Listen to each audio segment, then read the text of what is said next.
huwag ka bibili ng phone ngayong 2026 kung hindi mo pa narinig yung tungkol sa Samsung Galaxy A55 5G. Dahil oo, maganda siya sa papel. Pero ang tanong, kaya ba niyang sabayan yung mga needs mo ngayon? Okay, simulan natin sa pinaka-importante, yung camera. Sa likod, meron kang 50MP main camera na may OIS. Ibig sabihin, malinaw kahit gumagalaw ka at hindi shaky yung video mo. And guess what? Kaya niyang mag-record up to 4K, harap man yan at likod. Sa harap naman naka 32MP. Malinaw, detailed, perfect sa TikTok, Reels, at vlog. Pero minsan, medyo soft yung processing pagdating sa low light. So kung content creator ka, pasado talaga siya. Pero hindi siya pang pro level talaga ha. Sunod natin yung gaming. Powered siya ng Exynos 1480 at Xclipse 530 GPU. Sa totoo lang mga preng, smooth siya sa ML at COD-M at PUBG. Pero kung hardcore gamer ka na naka-ultra settings palagi, may time na mag-iinit talaga siya at bababa yung performance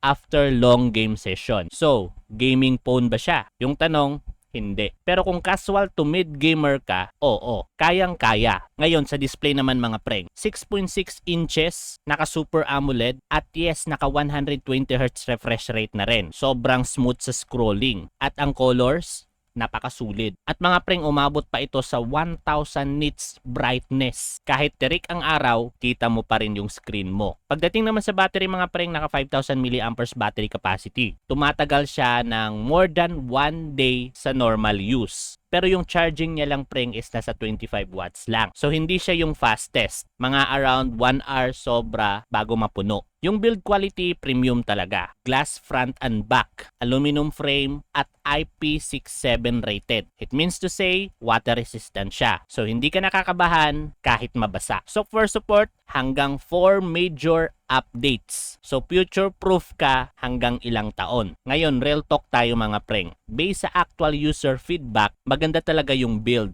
yung screen, at ang camera. Pero may mga complaint pagdating sa charging speed at hindi siya best for heavy gaming. So ngayon, solid pa ba siya ngayong taong 2026? Kung gusto mo ng balance phone mga preng, pang everyday, pang content, at matibay, yes, solid siya. Pero kung gamer ka o gusto mo ng super bilis mag-charge, may mas better option. Pero kung nakapag-decide ka na bumili online, go check to my bio. Nandyan na lahat ng listahan ng authorized and official store online na pwede mong pagbilhan ng smartphone na to. At take note, baka sale pa sila, baka may pa freebies, baka free shipping, or discounted. So go to my profile and check my bio. Follow for more tech tips and advice.